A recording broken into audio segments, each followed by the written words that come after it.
All right, and let me share my screen real quick here.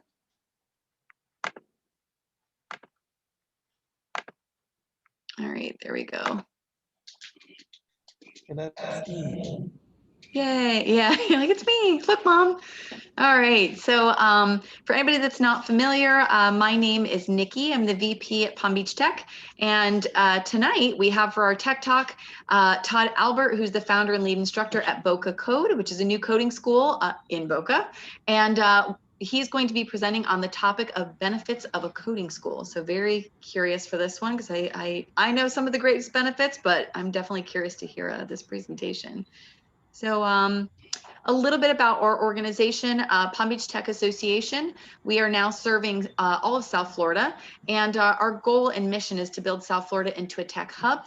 So I'm actually going to give a minute here for our sponsor, Carey Stamp & Company. We've got Rob with us tonight to give us a little brief overview of what they do, and they are actually one of our corporate members as well. So Rob, if you want to, I'm going to give you a spot here. I don't know if you've got to share your screen or if you just want to talk, but I will hand it over to you. Just talk. Thanks, Nikki. Sure. So I work with Carey Stamp & Company. We are a wealth management firm up in DeQuesta. We work with individuals and businesses helping to plan for investments, tax planning, succession planning, estate planning. And we have recently gotten a little bit more involved in the tech space. We're trying to put together an app for people. It would kind of rival something like Robinhood, to where we can help people who have questions about their investments, about taxes, and it's just kind of getting going, but we're excited about it. And hopefully as we progress through this, you guys will hear more about it. But thank you again, Nikki, and I'm happy to be a sponsor for this, and appreciate it. Perfect. Thank you so much. And I was going to offer, if you wanted to drop the company website or any contact information for yourself, please do so in the chat. Sure.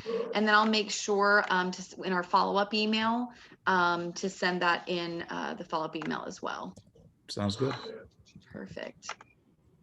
And so again, thank you, Carey Stamp & Company. And really quickly, so our community creed, Palm Beach Tech is wholeheartedly committed to building a welcoming, collaborative, and inclusive community for all. We put inclusivity first, engage with others, are considerate to all, and don't sell to people. So in short, that means that if you are part of our tech community, we want you to be included. And to find out more information on us, you can actually go to palmbeachtech.org. And I've got a ton of information there for you. A little bit about our corporate members. We currently have over 200 corporate members, from your smaller startups all the way to your much larger organizations. You can see a few of them here. So like our presenter tonight, we've got a new startup, new coding company, Boca Code. And then we have companies like Florida Crystals, Jupiter Medical Center, Two Ton, Brick, a ton of them that are here, again, from Miami to Martin County and everybody in between. A little bit on the memberships. So we offer exclusive member portal access, different speaking opportunities, access to different peer groups. So if anybody wants more information on the corporate memberships, you can actually go to palmbeachtech.org. In the very top right, there's a button that says join today, and that'll take you to the different levels for you. A little bit on our events. So like tonight, we have Tech Talks every Monday at 5:30, from 5:30 to 6:30. The first half hour is networking. We have our community coffees every Tuesday morning at 8 a.m., which are panels, our podcasts with Joe, our president and CEO, and then the other Joe, Joanna, from WinCode. She's the co-host of the podcast, which are Wednesdays from 1 to 1:30. And then we have workshops, which are educational workshops, each Friday at each Friday at 10 a.m. I was about to say 5 a.m. Nobody's going to show up that early. And anybody that's looking for jobs. So on our website, there's a careers tab, and there's actually a job board. And then there's also a resume distributor. So the resume distributor, you can actually just upload your resume. And once you hit submit, it actually goes to all of our members all at once. And last but not least, we have a very active Slack channel. You can actually just go to southfloridatech.com/Slack. Or one of the easiest ways to get added onto our e-newsletter, which goes out every Monday, is you can actually text your email address to 561-250-7206, and we'll make sure to get you added there. And I'm going to stop sharing my screen so that we can get to the important part.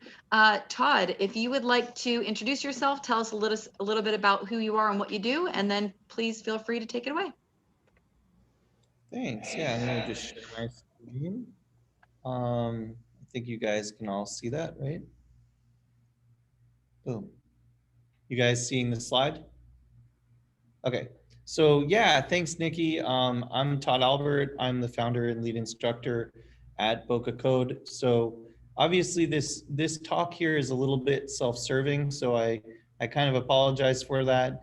I try and be as unbiased as possible, but just to be completely transparent, I do run and own a code school. So it's kind of impossible to be unbiased, but there's a reason why I started this code school. And that's some of what I'm going to be talking about today. I've also been a member of Palm Beach Tech, a very proud member of Palm Beach Tech for many years now, and Boca Code is happy to be one of the premier members of Palm Beach Tech, and getting to be a part of it, and have amazing people like Nikki helping out along the way. So yeah, without further ado, let's jump right in. And I'm going to tell you a little bit about my journey into tech. So I got started in tech a long time ago, well before there was, this idea of COVID, or working from home and things like that. But actually, working from home is not the newest, is not such a new thing. In 1982, my father brought home a workstation so that he could log into his mainframe at work, if needed, at night or on a weekend. If he was needed, he could log in. And so on the right hand side here was the first computer I ever had in my house, which was a Sperry workstation. You can see the screen is just green and black, and it had a 5.5 inch floppy drive there. And you can, basically run one piece of software on this, or with this piece of equipment on the left here, which is called an acoustic coupler modem, you can plug in the phone. We had to get a second phone line so that we didn't tie up the phone in the house. And you could actually dial into the mainframe. And I was so excited as a kid to have a computer in the house, but it wasn't like there were fun games or anything on it. Basically, all you can do was program. And there was a big manual in a big binder on BASIC. So I started coding in BASIC on this machine. And that was in 1982. I was 7 years old. And by the time I was 15, I was actually doing professional coding and taking jobs and doing some consulting. And by the time I was 16, which I had that computer in the middle there, was one of the computers I had. That was a compact lunchbox, which was a quote unquote portable computer. But it was like 14 pounds as opposed to my like 3-pound laptop I have today. It was a beast. You didn't want to be lugging that around. And the screen was about this big and, amber, as you can see. But I actually wrote my first arcade game on that machine. It was a Simpsons game where you were Bart Simpson going through town on a skateboard, jumping over obstacles and ducking and things like that. So I started in tech a long time ago, and I was completely self-taught. When I went to college, I actually wanted to I took a couple of computer science classes in high school. I was very lucky to have that offered. A lot of high schools don't offer that, even today. I had a great programming teacher, and she did teach me a lot, and I taught her a lot as well. And then when I went to college, they had a lot of really interesting courses, but the problem was all of the interesting courses were at the 300 and 400 level, and all the boring courses were at the 1 and 200 level, and you had to take their 100 level courses before you could take the 200, before you could take the 300, before you could take the 400. And there weren't any 1 or 200 level courses that I wanted to take. So I went to the department and I said, look, I know all this stuff. Can I take these classes? And they said no. So I went back to them like a year later and I said, listen, I really want to take these classes. Can I please take these classes? I know all this stuff. And they said no. So I signed up for a 100 level course and I took COBOL, and it was like the worst class I ever took. COBOL is horrible and painful, and I wish I never had to see that. But I ended up, not really continuing my education in computer science, and instead ended up going into science. And I actually became a glaciologist, which is somebody who studies glaciers and ice and climate and things like that.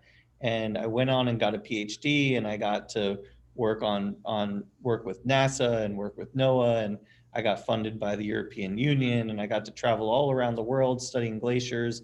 And all the while I was writing code and analyzing data, and analyzing satellite data, building websites to stream live data to, and building models. So I was using my computer skills and learning more programming languages, teaching myself.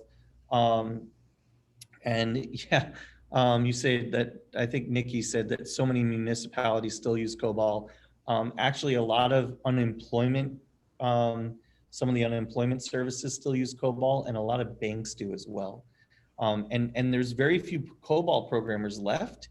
So they've all retired or died, unfortunately. So you can actually, if you do learn COBOL, and you can actually get a really high paying, they're paying like $300,000 for a part-time COBOL programmer now. So, I love programming, and I've been using it my whole life. And eventually I left academia to really pursue programming full time, because frankly, there's a lot more money in it. Even though I was like one of the leading glaciologists in the world, and widely renowned, I wasn't known in the programming world. And outside of South Florida, I'm still not really known, in many circles. But I realized that this was an opportunity to make a lot more money, and potentially a large impact as well. So what are some of the benefits of learning to program? Well, there are some besides some of the obvious ones, right? The obvious is maybe money, but there's some other benefits. It really helps teach you logical thinking. It helps teach creativity, persistence, right? Being able to stick at a problem for a while, resilience. It teaches you communication skills, structural thinking, problem solving. And also there's just great satisfaction in coding when you solve a problem and you get something to work. It just feels really good. So that's kind of an intrinsic benefit. But of course, what most people think of is this: the Bureau of Labor and Statistics from 2019, looking at median annual salaries across the US, the median annual salary is just under $40,000 a year. For web developers, it's close to 74,000. For computer programmers, it's 86.5. And for software developers, which is what I train, the median annual salary is in the six figures. That's the median. The mean is much higher. So now this is not starting salary. This is the median salary for all developers, junior and senior alike. But this is, you can see that the salary is almost, is 2.5 times the median annual salary between a software developer and other jobs. And software developer jobs are growing at a rate of 21%, which is extremely fast. And there's already a huge gap between the jobs that are needed and the jobs that exist. I mean, the jobs that are needed and the actual developers. So this gap is just growing as these jobs increase. And so what ends up happening is we need to outsource a lot of these jobs overseas. And a lot of people blame Nikki says her dad's the last COBOL developer left. Um, a lot of people blame, the cost on why people go overseas, but really the most of the people that the business people that I talk to, CEOs and so forth, that I speak to, they say number one, it's just there is a lack of, they don't have enough talent locally to support their company. And then the second place is where you get two candidates, a local candidate and an overseas candidate, let's say, and maybe they're going to cost you exactly the same, but the local candidate doesn't have all the skills that the overseas candidate has. So it's really important to make sure that when you go, when you get trained, that you get the right training, that you're picking up the correct skills for what's needed in the local market or for the jobs that you're going to be approaching, that you're getting the skills that are needed for those jobs. It's really important, and that's something that I work very carefully with the local community, is making sure that the skill gaps that they're reporting to me are the ones that I'm working those into our curriculum. Some other benefits of coding is, not just do you get a higher salary, but oftentimes there's a lot more job flexibility. They're in really high demand, so there's low unemployment. And across the tech world, you typically get a 13% bump in salary from job to job. You're going to see actually, when I get into the code schools, that this is actually much higher for a code school student than elsewhere. So what do I mean by this is you get your first job and you're making X, and then you get recruited into another job and they're going to be typically paying you 13% more to move to that other job. So that's huge. That's a lot bigger than in many other career fields. I have a good friend right now who's managing a restaurant, and he just got recruited to manage another restaurant, and it's like, he's lucky. His salary has barely changed over the last 10 years, and it's really sad. So, all right, so there's all these great benefits to being a programmer, right? You're like, yes, Todd, you convinced me. I want to be a coder, right? So where do I start? And there's typically three main entry points that I mentioned earlier to getting into coding. You can go through a college degree, you can teach yourself, or you can go to a coding school or boot camp. And the college degree, a lot of programs, and like Michelle Bakels, who's on this call, that's the route she took. So she got multiple degrees. So she went back and got a CS degree after she'd already worked for a little while. And that's good because in coding, a variety of backgrounds is a huge benefit. So not only do you like people who come from a diverse backgrounds, but even a diverse, like, where they learn to code, right? For me, if I had to have 3 developers on my team, I would, ideally like to have somebody who learned at a code school, somebody who taught themselves, and somebody who had a university degree, because they're going to approach and think about problems differently. And for me, I would want that diversity on my team. People who learned from, at a university, oftentimes they have way more theoretical knowledge and deeper understanding, than a lot of times than somebody who taught themselves or went through a code school. Whereas a code school student is going to tend to have a lot of practical knowledge, like, oh, I might not know what that's called, but I know how to do it. And, the CS degree person might know what it's called, but have never done it before. So there's a little bit of, you want some theory, you want some practical, you want to make sure that you're getting both in your education. So these are all 3 definitely ways to get started.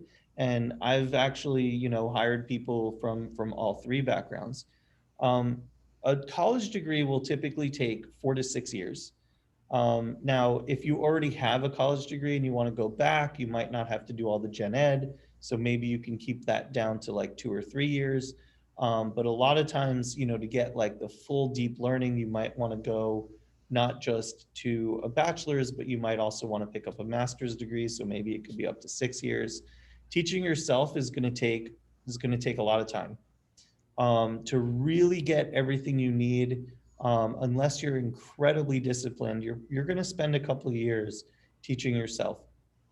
For me, I was a kid just doing it on the side, so of course it took many years, but that's okay. I wasn't in a rush. I didn't have bills to pay. Um, but a code school, one of the big benefits of the code school is just the time to learn, that they really can focus you. You go full time. It's very disciplined. It's very rigorous. They've laid out the curriculum. You don't have to figure out what you need to learn next. It's all laid out for you, and it's very accelerated so that you get that a similar level of knowledge in the minimal amount of time. And code schools vary. Some of them are 3 months. Some of them are more part-time or flex, and sometimes can go on for longer periods. So they're not all in the 3 months range, but that's typically one of the big benefits of a code school, is being able to have that accelerated learning. One of the biggest hurdles to learning, especially teaching yourself, is trying to piece together all of these resources, all of these disparate resources. You oftentimes get into these, what are called the tutorial loop. And, there's somebody on this call that I've seen caught in that loop, where, they're like, oh, I need to learn this. And then they learn that. And oh, I need to learn this. And they learn that. Oh, I need to learn this. And they're still not launching their career. So putting all of these different lessons and disparate lessons together into a cohesive picture of this is what a career in tech looks like can be very difficult. Also, knowing how to build a project from scratch, knowing how to take a project through to the end and finish a project, and even learning how to contribute to an existing project. These are all skills that you want to make sure that you're picking up along the way. So how does a code school help with this? Well, number one, it speeds up that transition, as I said, right? Code schools are designed to give you all the hard and soft skills that you're really going to need to succeed. They give you lots of projects to work on. Whether, we're actually at Boca Code, one of the only code schools, or the only code school, that give you real projects for real companies to work on. So you get a real line on your resume. But even working on, boilerplate projects, building up your portfolio, building up your resume, and also helping, the code schools will usually help build your portfolio and build your resume for you, work with you on interview techniques, right? How to get a job, how to talk to an interview, how to talk to an interviewee. They help you network, they help you connect to other people in the community. Like, Rebecca Bakels, who's on this call, she's somebody, she's one of our students, and, she's now like almost as well connected in a South Florida tech community, and then, as I am. I mean, I've got people talking to me about her left, right, and center, and she hasn't even gone through the whole career course and all of this training yet. But already, she's probably taking a page out of her sister's book and networking like crazy. And so some of it is, you get in what you put out, you get out what you put in, rather, right? So Rebecca didn't have to do the hackathon. Rebecca didn't have to, volunteer at CoLab this weekend, but she did, and she's networking and she's making those connections. Code schools will also help you with job placement. Some code schools will help you with job placement for life, right? They'll help you with your first, second, third, fourth job. Some, they just want to get you into a job and out the door, and that's okay as well. But the big thing that I think code schools do, the biggest advantage that I hear from students from all over the country, from all different code schools, is they say that when they were trying to learn on their own, they really were having a hard time putting all the pieces together. And a good code school, a good boot camp, will help put those pieces together, help assimilate the knowledge that you're learning into a cohesive picture. And now, not all code schools can do this. I have a friend who went through 6 months and still was, he was in here today saying, still don't get it. It's still not clicking. And, and he wants to take some more of my classes because he feels like he's right there, right about to click. So that's something, make sure that when, whatever way you're learning, that you're able to put everything together and make it all click.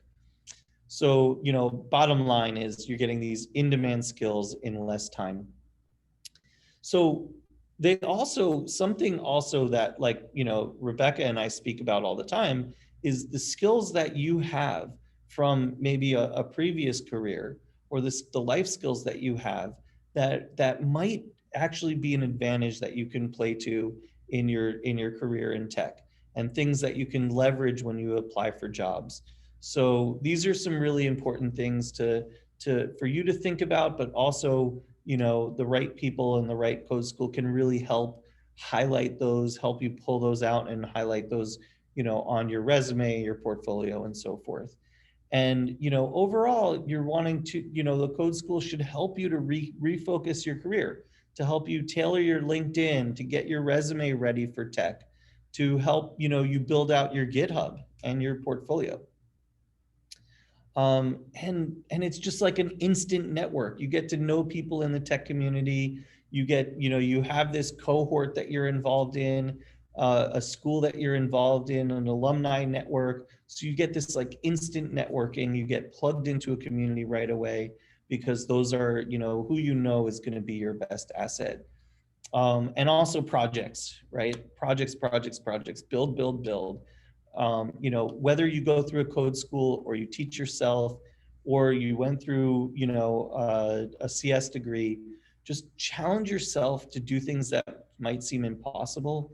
Build projects from scratch, try and add to existing projects, continually challenge and push yourself and work on projects. And the code schools will force you to do that. But even if you don't go to code schools, this is something you can do on your own, right? So our code school's worth it, right? We're skipping ahead. We're assuming that, okay, these cost an arm and a leg, right? So, I'm going to get to how do you pay for code school and how much they cost. But first I want to say, okay, are they worth it? And the average, and this is from national average from, all full-time code school students from the US from 2019, the average salary increase from before they started until after was 51%, or $24,000.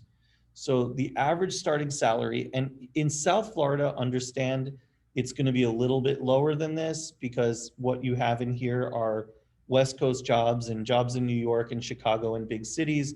Our salaries here in South Florida are a little less, but we also don't pay taxes, state tax on them, and our cost of living is much, much lower. So, here in South Florida, maybe it's a bit less than that, but the average starting salary for a code school student is 70,000, is almost $71,000. And like I said, when you go from the first job where you're making 71,000 to your second job is for code school students, they get a 25% on average bump from job to job. So you get your first job, you're a junior developer, right? And then you get your second job, and now you have a little experience under your belt, and now you're typically making 25% more. And then in your third job, you're making a little bit more than that. And typically by your fourth to fifth year in South Florida, at least, I'm seeing students, code school students, the ones that are really advancing in their career, right? Because some students, they kind of stall out. They don't grow in their career. Not everybody learns and continues to learn and grow. They reach plateaus, but the ones that are continuing to grow, they'll be making, typically six figures by year 4 or 5 in their job. 83%, this is nationwide, 83% of code school graduates are employed within the first 6 months of graduating. The students that tend to do best are ones that have some training beforehand. So ones that take some like introductory courses before they start their boot camp or do some online learning. They tend to make 10 to 15% more in that first job, which then, means more later on. So looking at the cost, The average cost nationally, the average cost of a boot camp is $13,500. The average cost of a 4-year degree program from an in-state university is over $100,000.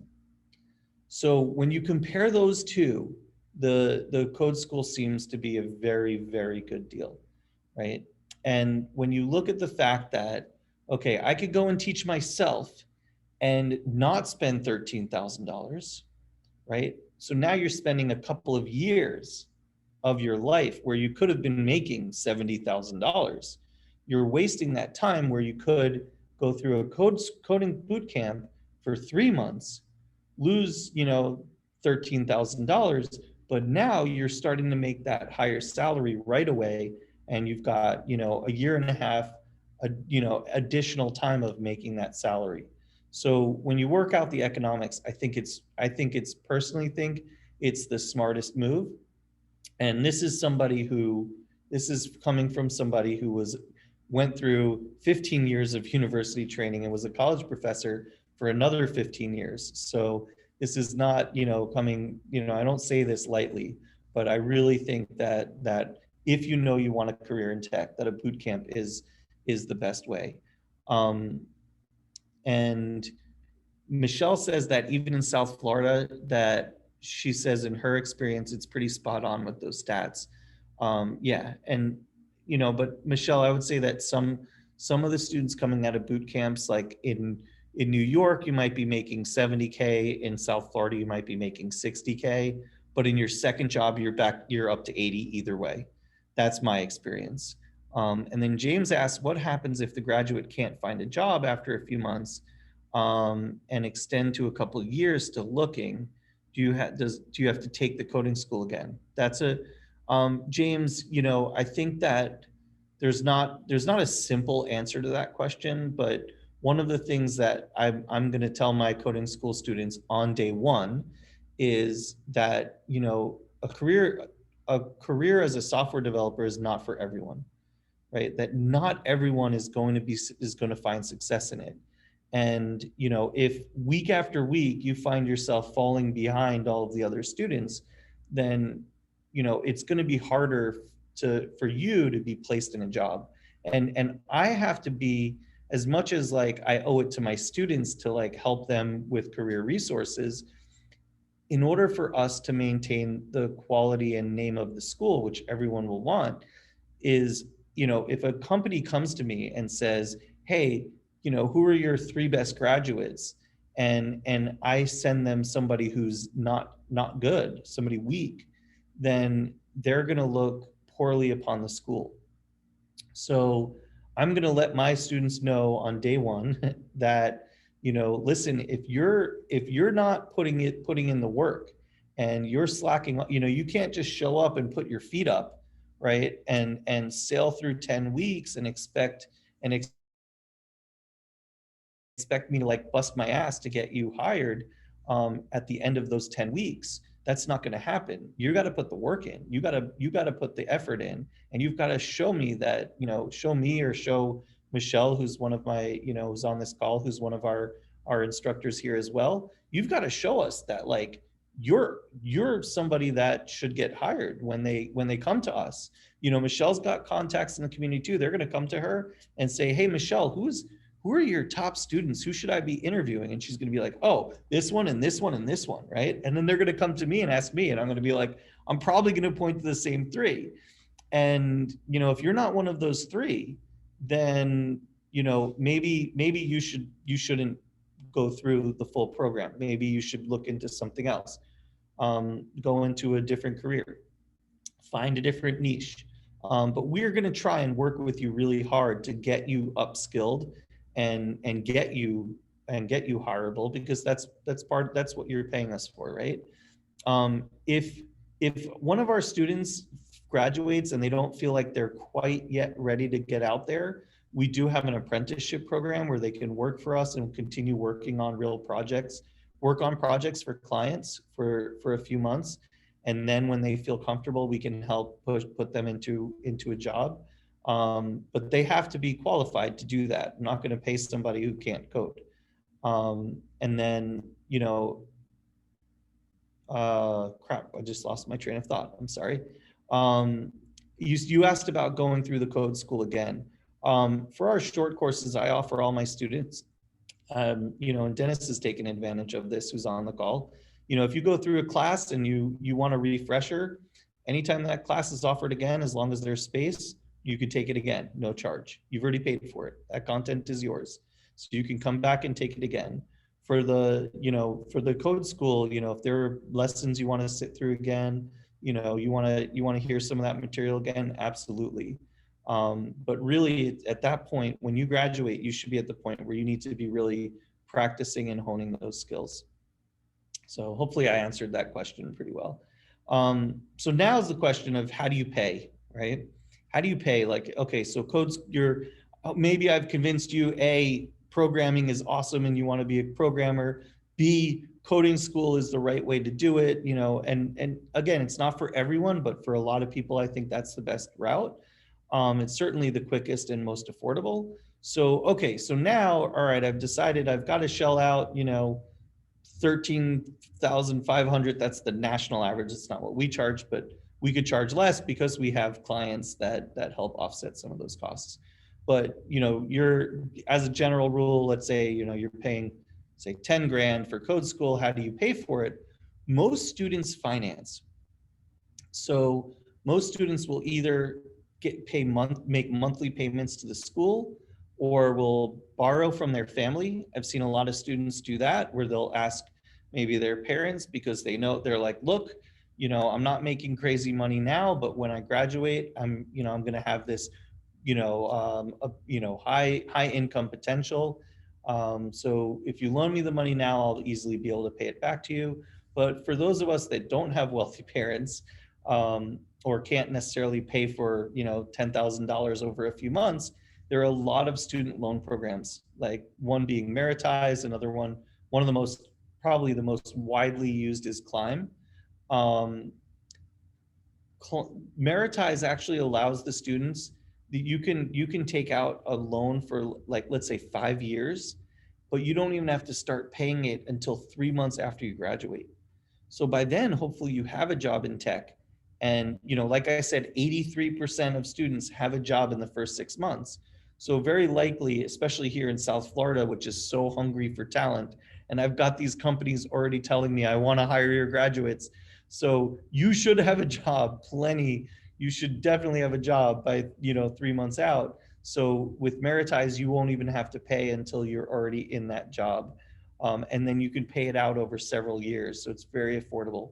Climb is similar, except for they let you defer it while you're in school, and then you have to start paying immediately after you graduate, which for most people, they'll have a job within a couple of weeks after graduating.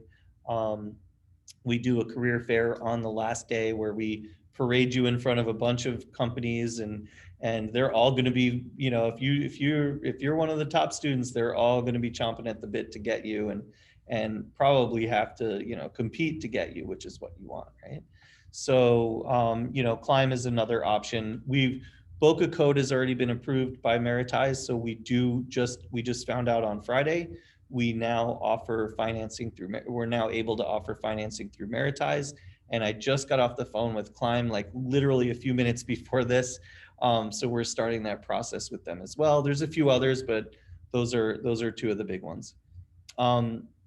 So, just to kind of wrap up here, code schools, they offer curriculum that are really designed to help you research, learn, network, find a path, and ultimately a job or two, right? But not all, as I mentioned, not all programs are created equal. So definitely do your homework, find a school that really fits your needs and what you want. If you're really looking for a job in the local tech community, I would recommend going with a local code school if you can, where they're going to really help you and plug you into that local network, as opposed to some of the big national online schools that won't really have any knowledge of your local network, but maybe be better at helping you find a job at, some of the big companies or a company in New York. So if you're wanting to move and go somewhere else, maybe one of those other code schools would be even better. At Boca Code, I just want to go through what we offer. So we offer not just our career course, but we also offer short courses in both introductory and advanced topics. So I'm going to go through those first on the right. We just finished our intro to web development course. I don't have it scheduled yet for next year, but we will. Coming up in a couple of weeks, we have intro to user experience design, and then followed by AR and VR with our game development course. We also are teaching Django and Python for web development, intro to JavaScript and Node, and front-end dev with React. Those two classes are our two most popular. Those two are oftentimes bundled together because you learn how to program JavaScript on the back end and React on the front end. It's a really sexy combination. Our data analytics and Python course is probably our second most popular. We get a lot of requests for that. And then also our mobile development course. But our big bread and butter, which we're the most excited about and spent the most time developing out the curriculum for, is our software engineering career course. So this is really, if you want to go into web development, or you want to go into game development or mobile development or any kind of application development, this is the right course. So we're really teaching a comprehensive software engineering curriculum. It's a 10-week full-time course. You're going to be here at Boca Code, basically living here. We'll set you up a cot, not literally, but you'll be here from morning until night for 10 weeks. And it's over 400 contact hours. We're teaching you all the hard and soft skills that are needed here in the local community. You get, as I mentioned, you get to work on real projects. And when you graduate, you're ready to work. Yeah, Nikki, of course. That's the goal, is to get you to where you have no additional training needed.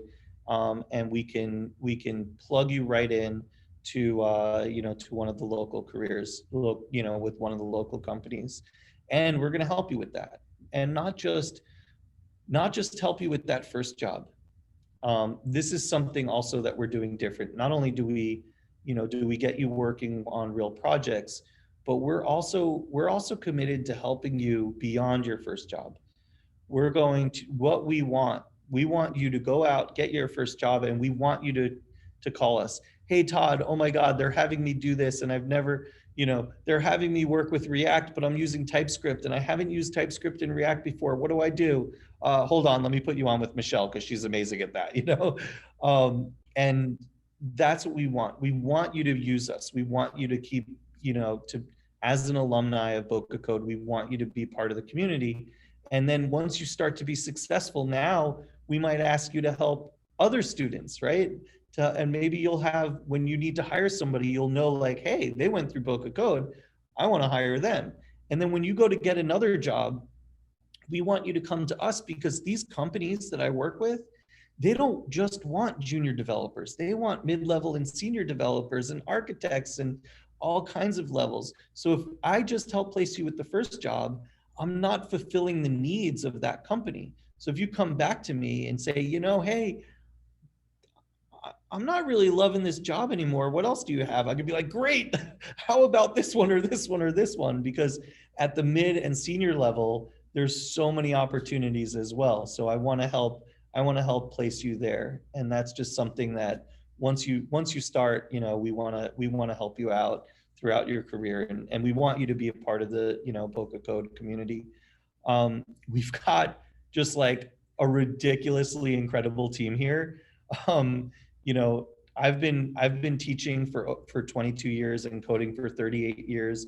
I've gotten to work with NASA and had my own agency for a while, and worked for some huge Fortune 500 companies doing coding and game development and all kinds of stuff. And we just landed like the white whale that, I feel like Captain Ahab, and I just like brought on the white whale of just landing Michelle Bakels, who's on this call. She's one of our newest lead developers and instructors. We just brought her over from NextEra Energy, which is a Fortune 200 company. And I'm still like in shock and awe that she's really coming to work at Boca Code. She's incredible. Not only is she just a top-notch developer, but she's also so passionate about teaching and helping the community and diversity and accessibility and just volunteering. And she's just like all around this most amazing person that like you can't not love because she's just incredible. So having her on my team is like just still blowing my mind. And then we've got Mariella, who's like the queen of the front end and CSS and just awesome and super talented. Emily Cleary, who's one of the greatest public speakers and UX gurus and just, you know, really a total, she's both literally a rock star and figuratively, because at night and on weekends, she's a soul singer named Soleil and incredibly talented in both aspects of her life. So we really love having her. And yeah, Nikki says, love this team, seriously. Like really, we couldn't have a more incredible team. Ashley Kays, who's been, you know, running her own startup since she was like 15 years old, coding since she was younger than that, running companies like, you know, as like an MIS director of a company, I think when she was 19. She's done UX and design work and development work for, you know, small companies like Disney or NCR. So if you've ever used like a kiosk or an ATM, she was probably the one who designed the user flow for it. She's incredibly passionate about teaching and working with kids, and her kids are like also awesome developers and entrepreneurs. She's just incredible. And then we have Ashley Taylor, who is also like widely beloved in the community. She's done so much for you know, women in technology in the local community, and she's an incredible marketing and teaching and design and just all around just like this incredible person, and great to be around another person that just everyone loves. And yeah, it's really like insane when I look at this slide and think that like all of these incredible people in the tech community are on our team. And Jonathan Sanchez, who's on this call, he's been doing some work with us too as a developer. I should actually add him to this slide because we've been like inching him onto the team as well. He's this really gifted React Native developer. He does a lot of mobile development. He's also really passionate about teaching. So, I mean, just seriously amazing. Oh yeah, so, right. The women, WOCO, the previous chair of WOCO was Ashley Taylor, and the current chair is Michelle, Nikki just pointed out. So you can see we're, you know, and you can see by the team that we're really passionate about women in tech, and, you know, have scholarships that match that as well. So with that, I'm going to open it up for Q&A.